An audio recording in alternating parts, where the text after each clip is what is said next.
Mesdames, Mesdemoiselles, Messieurs, chers amis de Facebook, bonjour et bienvenue.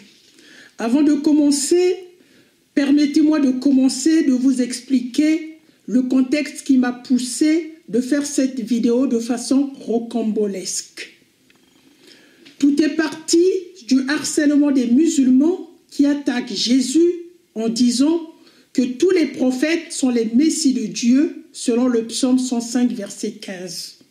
J'ai beau expliquer par écrit, mais ils ne comprennent toujours pas.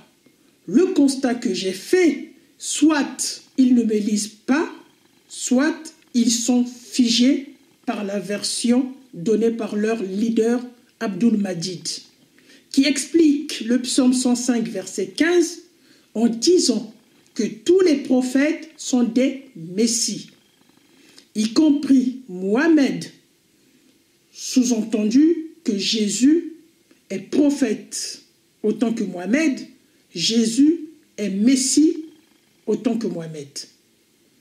Pour rendre Jésus conforme à la dogmatique islamique que Jésus est simplement prophète. Bien.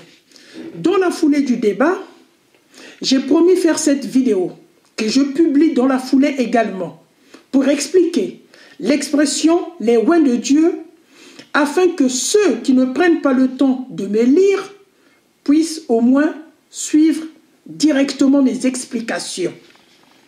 Cette vidéo a pour titre « Exégèse du psaume 105 verset 15, réponse à Abdul Majid et à toute la dawa ».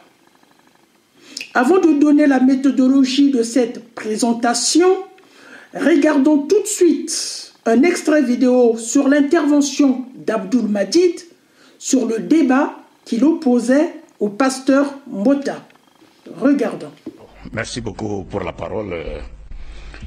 Je pense que pour la dernière fois, j'étais en train de dire que toutes les allégations mensongères de M. Mbota sur l'islam et les contradictions qui les caractérisent ne traduisaient que ses insuffisances en matière de connaissances bibliques, islamiques, historiques et même à culture générale.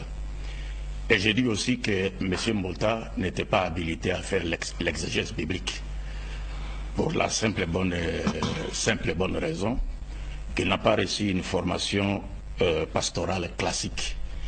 Et ce n'est pas le fait de s'auto-proclamer pasteur qui fait de lui un pasteur au sens biblique, au classique du terme.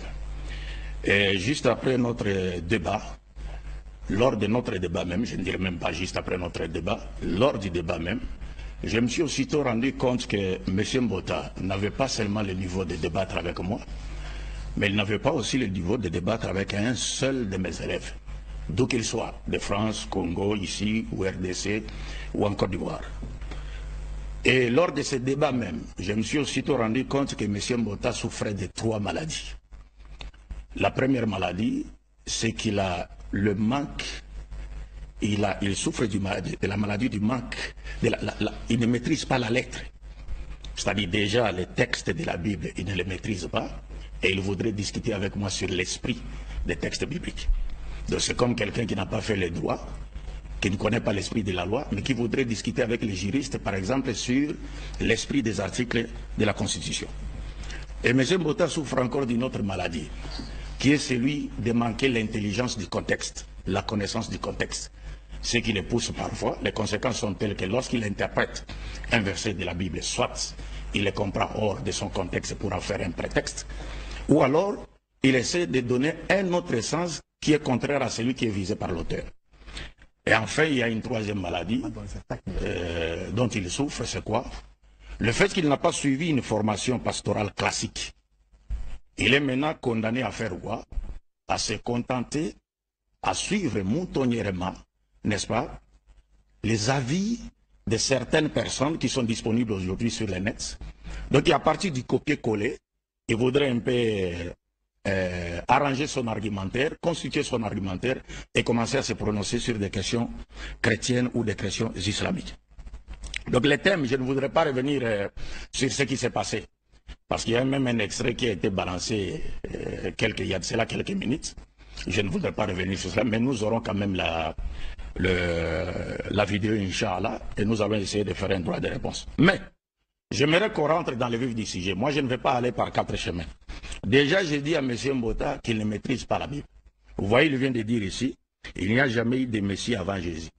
Mais M. Mbota, tous les prophètes de Dieu sont des Messies. Psaume chapitre 105, verset 15. Dieu dit, ne touchez pas à mes machiyim au pluriel. Machia, c'est un seul. Ne touchez pas à mes machiyim ou à mes nebiyim.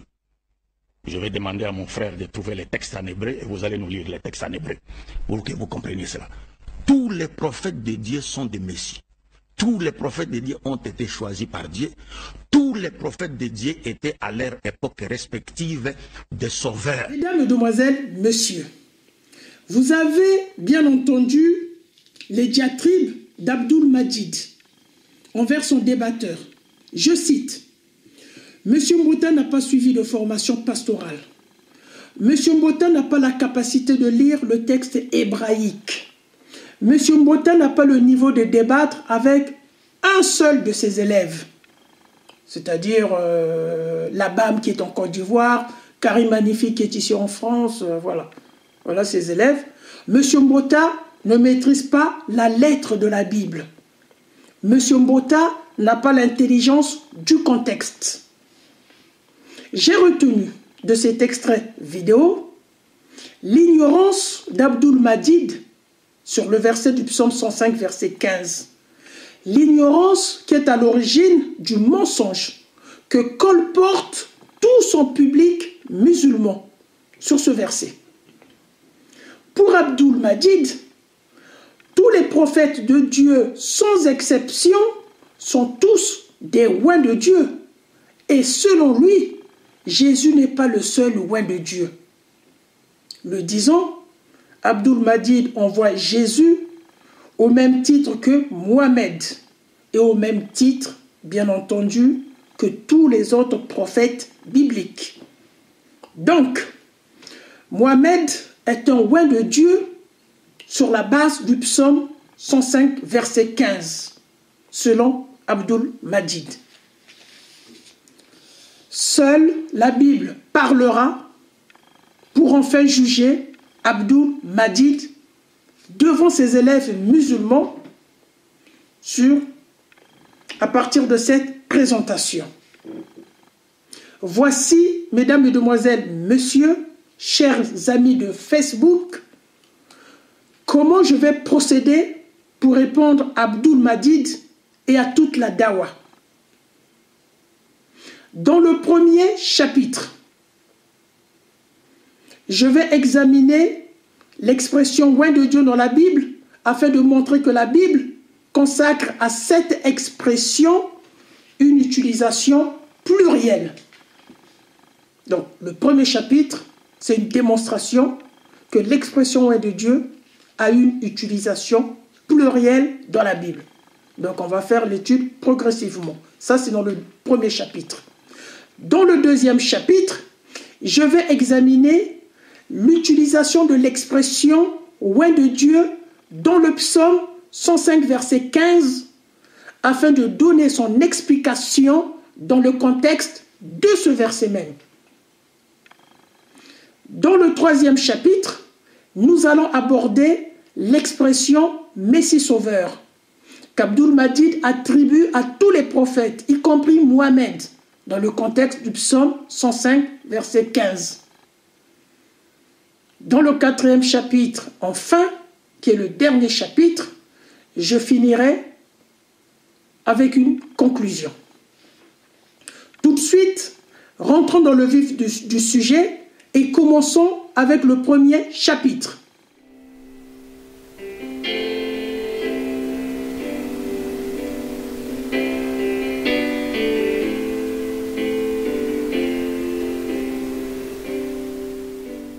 Premier chapitre, l'expression « oint de Dieu » dans la Bible.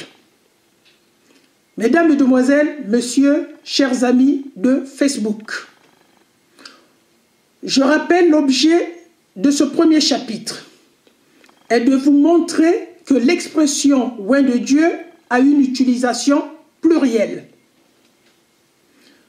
Que constatons-nous dans la Bible? concernant l'expression, évidemment, de oint de Dieu. Dans l'Ancien Testament, les oints de Dieu font référence au roi d'Israël. Pour cela, je vous invite à regarder 1 Samuel chapitre 12, versets 3 à 5, 1 Samuel chapitre 24, versets 6 à 10, 1 Samuel chapitre 26, verset 9, verset 11, verset 16 et verset 23. 2 Samuel chapitre 1, verset 14 à 16. 2 Samuel chapitre 19, verset 21. Psaume chapitre 20, verset 6. Lamentation chapitre 4, verset 20. L'expression oint de Dieu dans la Bible caractérise parfois la descendance royale de David. Pour cela, je vous invite de regarder le psaume chapitre 2, verset 2, le psaume chapitre 18, verset 50, le psaume chapitre 89, verset 38 à 51. Et par ailleurs, elle ne concerne pas en général les prophètes ou les enseignants de la parole de Dieu. Et pourtant, le psaume 105, verset 15, mentionne aussi les prophètes. Donc, d'emblée, vous pouvez remarquer que l'expression oint de Dieu est utilisée pour commencer déjà de deux manières. Quand je vous parlais de l'utilisation plurielle dans la Bible de l'expression oint de Dieu.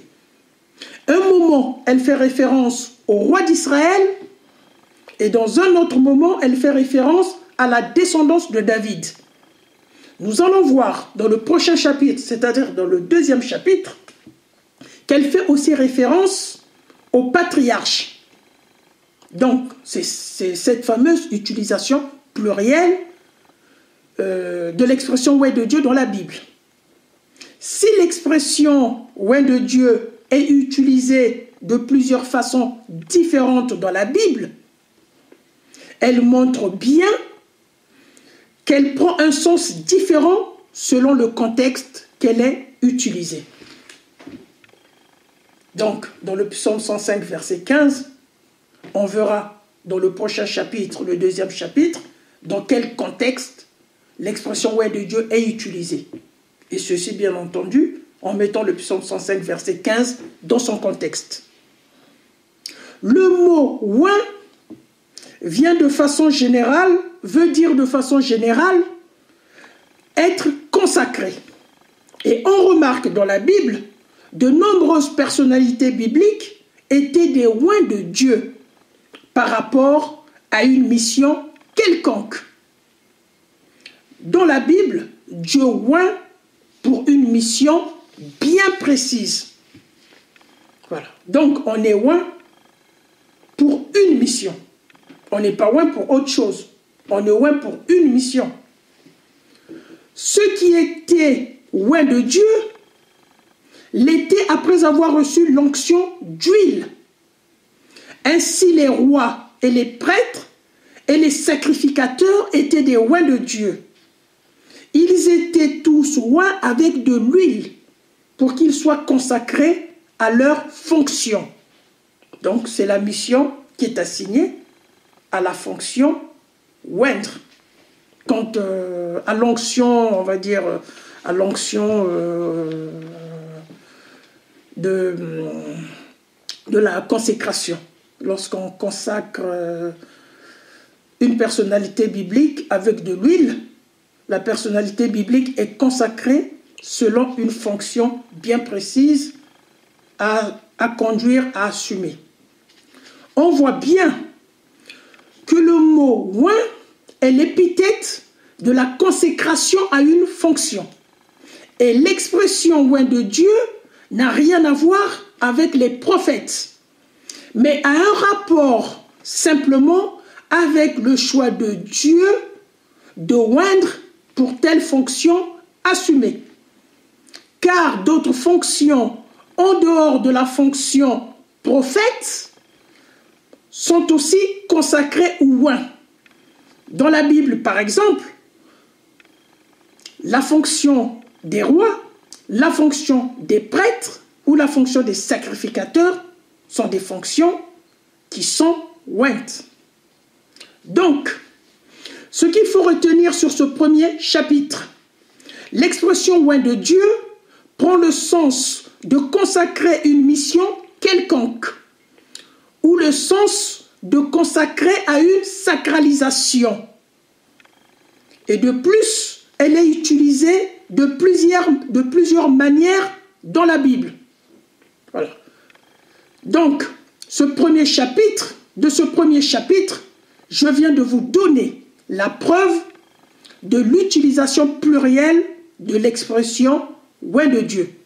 Et je vous ai promis, dans le deuxième chapitre, nous allons voir que cette expression est aussi utilisée pour les patriarches.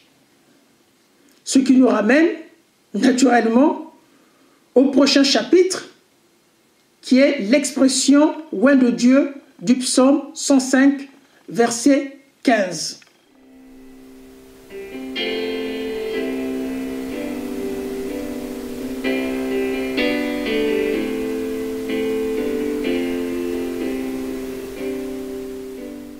Deuxième chapitre, l'explication de l'expression « oint de Dieu » du psaume 105, verset 15.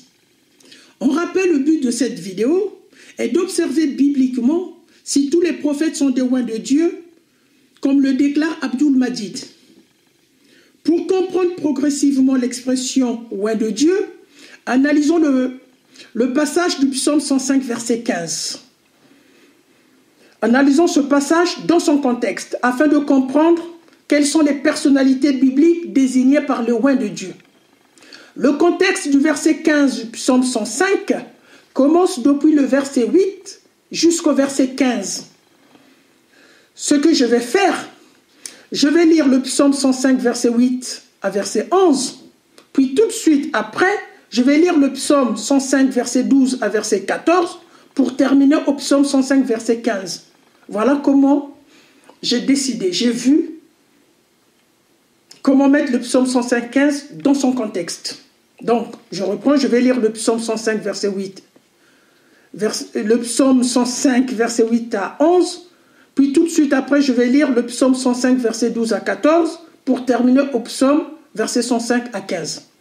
Au psaume 105, verset 8 à 11, la Bible rappelle « Il s'est souvenu pour toujours de son alliance, de la parole qu'il commanda pour 1000 générations, de l'alliance et de son serment, qui a fait avec Abraham et qu'il a juré à Isaac. Et il a établi pour Jacob comme statut, pour Israël comme alliance perpétuelle, en disant, je te donnerai le pays de Canaan, le lot de votre héritage. » Voilà. Pour ce premier passage, je vais vous donner l'explication. Dans ce passage, David rappelle que Dieu se souvient de son alliance perpétuelle faite à 3 personnalités qui sont Abraham, Isaac et Jacob. Nous savons également que ces 3 personnalités sont aussi appelées des patriarches. Donc, le psaume 105, verset 8 à 11, nous parle de Jacob, de Abraham, Isaac et Jacob, et de l'alliance qui vient des patriarches. Et la suite du récit fait toujours appel à ces 3 personnalités, pas d'autres. Le contexte de ce récit, David est en train de parler des patriarches. Donc, il a commencé de parler de l'alliance qui a été faite à ces 3 personnalités. Maintenant, on va lire le psaume 105, verset 12 à verset 14. La Bible déclare « Ils étaient alors un petit nombre, peu de choses et étrangers dans le pays, et ils allaient de nation en nation et d'un royaume vers un autre peuple. Il ne permit à personne de les opprimer et il reprit des rois à cause d'eux. » Je vais expliquer ce passage encore. Vous voyez, je vais progresser avec vous doucement, doucement. Dans ce passage, David souligne, suite à la promesse de Dieu de l'alliance perpétuelle faite aux patriarches, les Israélites ont erré de nation en nation, de royaume en royaume, et Dieu n'a pas permis que les Israélites soient persécutés. Vous voyez, c'est l'alliance. Dieu avait dit à Abraham, je te ferai errer jusqu'à ce que je te fasse découvrir le pays de Canaan. Voilà, ça c'est dans la Bible. Et Dieu va faire cette alliance avec Abraham, Isaac et Jacob. Et par cette alliance, ils ont erré dans le désert. Et Dieu avait promis à Abraham, je maudirai ceux qui te persécuteront.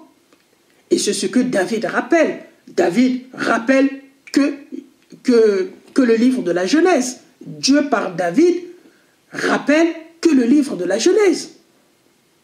Donc, les Israélites ont erré de nation en nation en rapport avec l'alliance qui a été faite avec les patriarches. Et enfin, on passe maintenant au psaume 105, verset 15. Le psaume problématique, qu'Abdoul Majid n'a jamais rien compris. Je vais lire. « Ne touchez pas à mes oins et ne faites pas de mal à mes prophètes. Ne touchez pas à mes oins et ne faites pas du mal à mes prophètes. » On peut remarquer dans le contexte, le récit ne fait apparaître que l'alliance des trois patriarches. Et c'est d'eux dont il s'agit plus tard dans ce psaume chapitre 105, verset 15. C'est d'eux qu'il s'agit. J'ai mis le psaume dans le contexte. Dans le contexte, on nous parle de l'alliance d'Abraham, Abraham, Isaac, Jacob, et de l'errance dans le désert du peuple israélite, errance qui est liée à la promesse de l'alliance, en contrepartie en fait. Et donc, ça c'est le contexte qui nous conduit vers le psaume 105, verset 15. Remarquons également, le psaume 105, verset 15 parle des oints de Dieu d'un côté et des prophètes de Dieu de l'autre côté. Dans ce récit poétique du psaume 105, verset 15, la question qu'il faille se poser, qui sont les oints de Dieu et qui sont les prophètes de Dieu? Puisque je viens de vous dire, vous avez aussi constaté comme moi, le psaume parle d'un côté des oints de Dieu et de l'autre côté les prophètes de Dieu. Qui sont les oints de Dieu? Qui sont les prophètes de Dieu? Commençons par les oints de Dieu. Mis dans son contexte, tout le récit du David du psaume 105, versets 12 à 15, décrit l'alliance de Dieu envers les patriarches, alliance pour laquelle les Israélites ont erré de nation en nation et de royaume en royaume. Nous venons de le voir. Évidemment, les oints de Dieu du psaume 105, verset 15, sont des patriarches. Abraham, Isaac et Jacob, qui sont consacrés dans l'alliance que Dieu a établie avec Abraham. Souvenez-vous, dans Genèse chapitre 20, verset 7. Confirmé à Isaac, puis à Jacob, qui reçoit un statut particulier d'Israël. Cette alliance, c'est cette alliance que montre le psaume 105, depuis le verset 8 jusqu'au verset 11. Et cette alliance est aussi signalée dans la Bible, dans 1 Chronique chapitre 16, versets 15 à 22. Maintenant, examinons en ce qui concerne les prophètes de Dieu. Qui sont les prophètes de Dieu? L'alliance perpétuelle de Genèse chapitre 20, verset 7, que rappelle David dans le psaume, est une alliance qui définit la lignée premier des prophètes de Dieu. Et ce sont ces prophètes que David révèle. Que David révèle les propos de Dieu de ne pas toucher à tous ces prophètes. Donc ce sont des prophètes qui sortent de l'alliance. Et l'alliance, les consacrés à l'alliance, sont Abraham, Isaac et Jacob. Voilà, c'est tout. C'était simple, hein? C'était simple à comprendre. Bien entendu, les prophètes de Dieu sont ceux qui ont été choisis par Dieu de conduire les enfants d'Israël vers la terre promise et de leur appeler l'obéissance de Dieu. Le psaume 105, verset 15, fait la différence entre les oints, qui sont les patriarches. Je viens de vous le démontrer, qui sont les patriarches. Et les prophètes, qui sont ceux qui ont été choisis par Dieu pour apporter sa parole au peuple israélite. Ainsi, ce passage de Psaume 105, verset 15, s'adresse uniquement aux enfants d'Israël de se rappeler que l'alliance perpétuelle a été consacrée ou oint. L'alliance perpétuelle dans laquelle sortira tous les prophètes, cette alliance a été oint par Dieu. C'est ce que David est en train de révéler. L'alliance a été consacrée avec les trois patriarches. Et de cette consécration de l'alliance descendra des prophètes auxquels il faut respecter impérativement. Donc les oints du psaume 105 verset 15 ne concernent pas tous les prophètes. Tous les prophètes. Abdul Majid s'est trompé. Mais uniquement les patriarches. C'est ce que nous révèle le psaume 105 verset 15.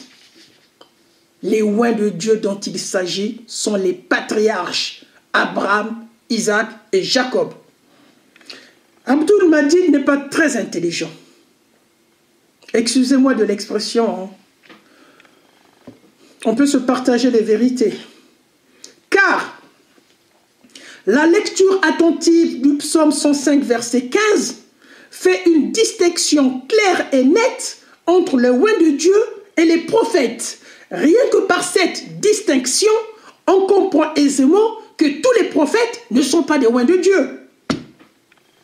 Le match est fini. Plus du débat. Pourquoi débattre? Rien que la distinction. Voilà. Mais moi, je ne me suis pas arrêté par là, par cette distinction. Vous faire comprendre que d'un côté, il y a les oints, de l'autre côté, il y a des prophètes. Donc, tous les prophètes ne sont pas des oints. Si je m'étais arrêté que par cette distinction qui est claire et nette dans le psaume 105, verset 15, je ne pouvais pas vous expliquer que le oint de Dieu dont il s'agit sont les patriarches. Il fallait bien faire une étude biblique pour arriver à une déduction logique, à une déduction en rapport avec le psaume 105, verset 15, que ces oints-là sont les patriarches. C'est pourquoi j'ai fait une étude biblique. Je ne me suis pas arrêté voilà, en vous disant il y a deux expressions distinctes qui sont claires et nettes. D'un côté les oints de Dieu, de l'autre côté les prophètes. On arrête là le débat. Je fais une étude pour vous. Et là, vous avez compris, suite à mon étude, que les oints de Dieu dont il s'agit dans le psaume 105, verset 15, sont les patriarches. Donc, tous les prophètes ne sont pas les oints de Dieu. Je vais vous donner tout de suite d'autres preuves bibliques qui prouvent, d'autres preuves bibliques que tous les prophètes ne sont pas les oints de Dieu. C'est-à-dire ces preuves-là, on ne va pas les trouver dans le psaume 105, verset 15. On va les trouver ailleurs dans la Bible pour confirmer le psaume 105, verset 15. Preuve biblique que tous les prophètes n'étaient pas des consacrés n'étaient pas des oints ou des messies. Preuve biblique. Contrairement à ce que dit Abdul Majid, tous les prophètes sont des consacrés, tous les prophètes sont des oints, tous les prophètes sont des messies. Preuve biblique. Si nous prenons le cas de Moïse, ce grand prophète biblique n'a pas été oint par Dieu. Abdul Majid, Moïse, n'a pas été oint par Dieu. Comme l'avait été le roi David, le roi Saül. Et pourtant, Moïse consacra le sanctuaire avec l'huile de l'onction, dont voici le verset. Moïse prit l'huile d'onction, il oignit le sanctuaire et toutes les choses qui y étaient et le sanctifia. Lévitique chapitre 8 verset 10. Et pourtant, il consacra également Aaron avec l'huile de l'onction pour faire de Aaron un messie. Donc voici le verset. Moïse versa de l'huile de l'onction sur la tête d'Aaron et l'oignit pour le sacrifier. Lévitique chapitre 8 verset 12. N'oublions pas cette autre action de Moïse. Et Moïse prit de l'huile de l'onction et du sang qui était sur l'autel, et il en fit aspersion sur Aaron, sur ses vêtements, et sur ses fils, et sur les vêtements de ses fils avec lui. Il sanctifia Aaron ses vêtements, et ses fils et les vêtements de ses fils avec lui. Lévitique chapitre 8 verset 30. Moïse lui-même n'a pas reçu l'onction d'huile, n'a pas été déclaré oint par Dieu. Moïse n'est donc pas un oint par Dieu. Par contre, c'est un très grand prophète. Il avait l'autorité de Dieu de mettre l'onction d'huile à Aaron, faisant d'Aaron un oint de Dieu. Donc Moïse, ce grand prophète, qui n'était pas un messie, il avait l'autorité de rendre messie une personnalité biblique. C'est la preuve. Tous les prophètes ne sont pas des oints. Moïse n'est pas un oint. Vous voyez, dire, comme disent les musulmans, que tous les prophètes sont des oints, c'est faux. Aucun verset biblique n'appuie cette thèse. Tous les prophètes n'étaient pas des oints. Fin de l'exégèse du psaume 105, verset 15. Passons au chapitre suivant, qui est l'expression du Messie sauveur.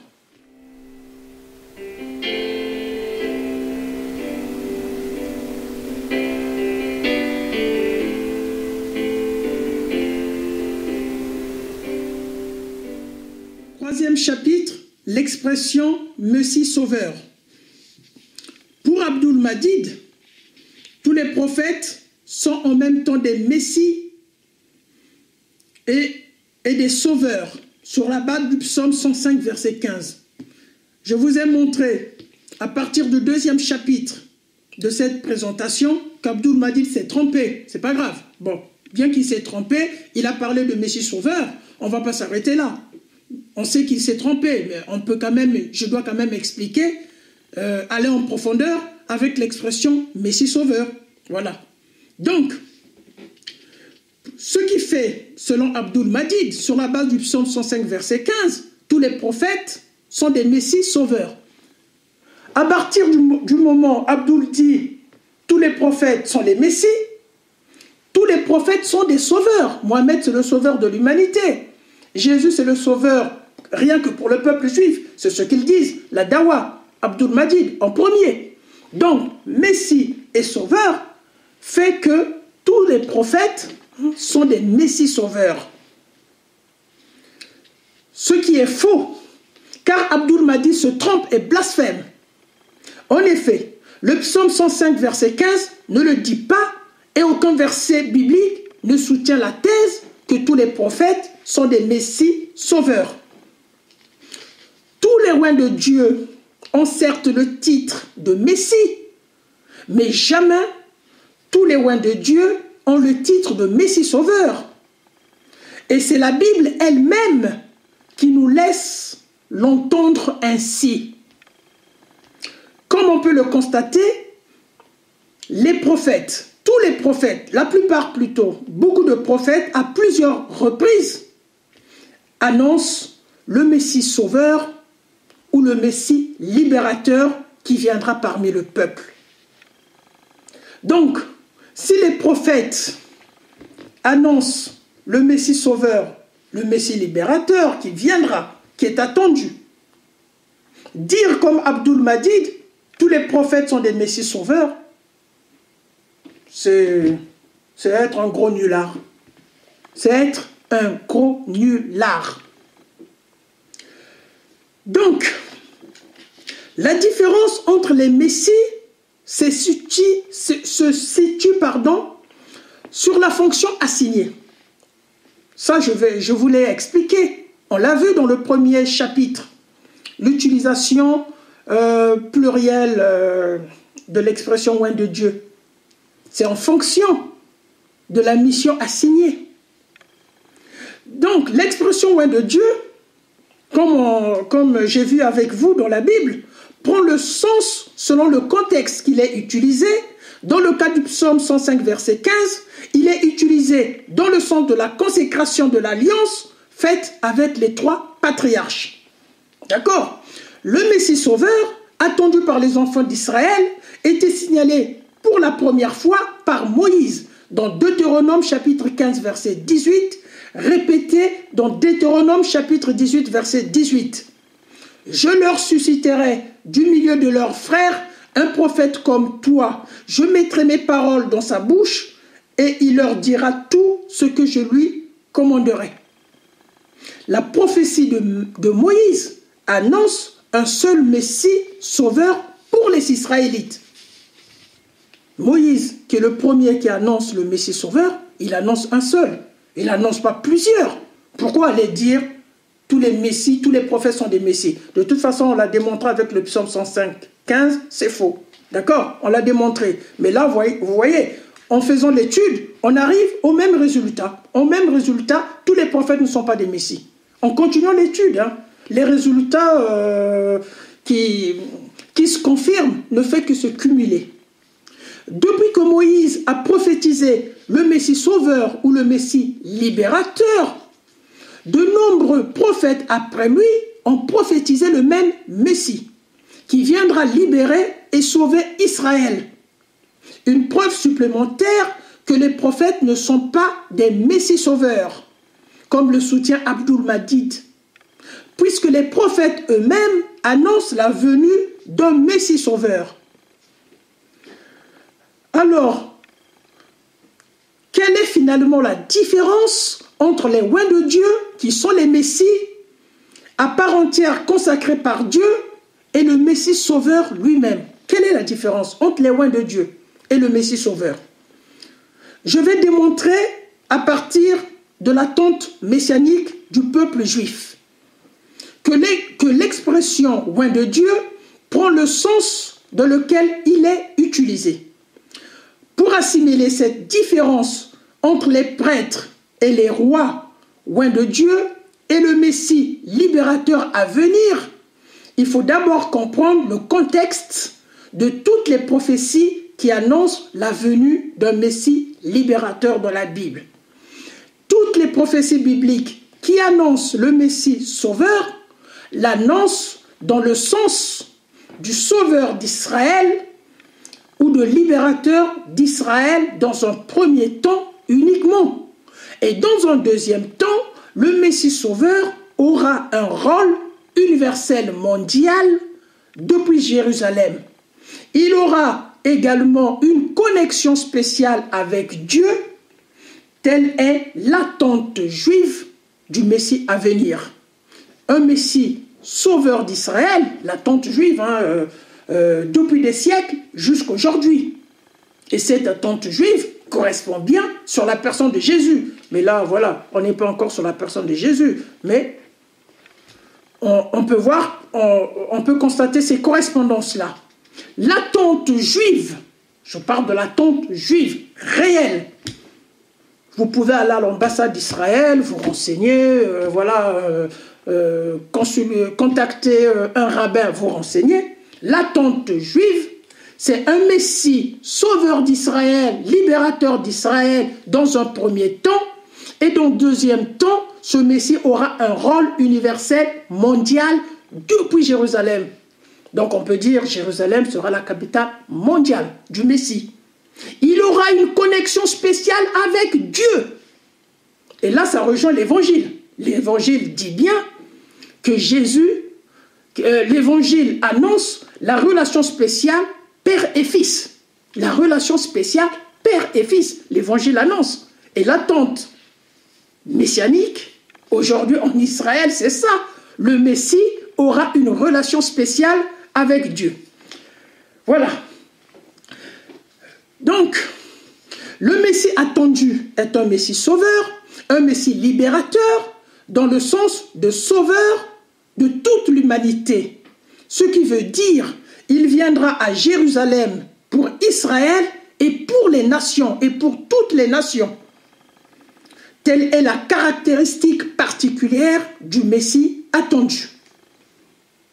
Maintenant que vous avez tous compris que le Messie attendu est un Messie unique, en tant que Messie sauveur ou Messie libérateur d'Israël et de l'humanité tout entière, nous pouvons constater tous ensemble l'expression de la dawa qui fait de Mohamed un sauveur de l'humanité et le seul sauveur de l'humanité est battu en brèche bibliquement par l'expression ouais de Dieu et de l'attente du Messie sauveur et libérateur. Ce Messie sauveur et libérateur est un Messie universel. Voilà. Est un Messie qui aura un rôle universel, un rôle mondial. Donc, bibliquement, l'expression, la propagande de la dawa que Mohamed est le seul sauveur de l'humanité est battue en brèche, par l'expression ouais de Dieu. L'explication de l'expression ouais de Dieu avec ses conséquences dans le Messie attendu. Donc, Abdul Majid soutient que tous les prophètes sont des sauveurs parce qu'ils apportent la parole de Dieu pour sortir des gens des ténèbres à la lumière. Dans ce cas, il soutient les prophètes bibliques sont des sauveurs des Israélites pour les sortir des ténèbres et de la lumière. Et Mohamed est le prophète universel qui sort l'univers tout entier des ténèbres et des ténèbres à la lumière. Voilà. Ça, c'est l'opinion d'Abdul Majid. La compréhension qu'il se fait du Coran en comparaison avec la Bible. Voilà, on va dire ça comme ça. Donc, avec cette définition d'Abdul Majid, qui consiste à dire le fait de sortir un groupe de gens des ténèbres à la lumière en est sauveur, on peut dire finalement que les hommes de Dieu, les pasteurs, les prêtres qui enseignent la parole de Dieu et par cet enseignement sortent des gens des ténèbres vers la lumière sont aussi des sauveurs à leur petite échelle. Pourquoi pas le dire par ricochet? Sont aussi des sauveurs à leur échelle. Donc, tout le monde peut être sauveur à son échelle. Voilà. Moi, ce que je suis en train de faire actuellement, au moment T1, j'ai commencé cette vidéo, et au moment T2 que je finis cette vidéo, je suis sauveur de tous ceux qui me suivent, parce que je suis en train de vous sortir des ténèbres à la lumière. Voilà. C'est une version, c'est plutôt une vision complètement bâtarde, idiote. Voilà, faut dire ce qu'il y a. Je ne comprends pas comment les gens peuvent réfléchir à ce point et ils se disent, professeur Abdul Majid, avec toutes les influences que nous constatons en Afrique, avec sa dawa, et tout le monde, dans ces conneries, sont en train de le suivre. Avec des expressions, Allahu Akbar, Takbir, Dieu est avec nous, machin, machin, machin. Vous savez, toutes les expressions que les musulmans utilisent pour manifester leur joie. Je ne sais pas pourquoi ils aiment manifester leur joie comme ça. Hein. Voilà. Donc, en fait, ce n'est pas la première fois qu'Abdul Majid affirme que tous les prophètes sont des messies. Regardons cet autre extrait vidéo. Dernièrement aussi, il m'a posé encore une question par rapport à Mohammed qui serait le Messie. Et je lui ai donné un verset dans la Bible où tous les prophètes sont appelés des Messies, Mashiim, Nebiyim. Lui qui a déclaré personne n'a été appelé avant Jésus Messie, alors qu'il contredit la Bible. Tous les prophètes ont été appelés des Messies. Les mots Messie, Machia comme Moshia, sauveur, viennent d'une même racine.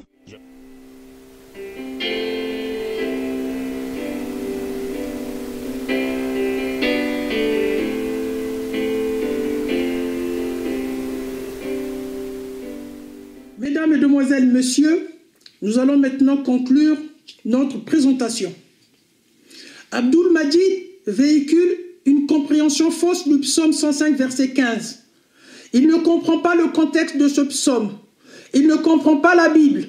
Et il ose donner des leçons à son débatteur, le pasteur Mbota, qui a finalement raison sur toute la ligne.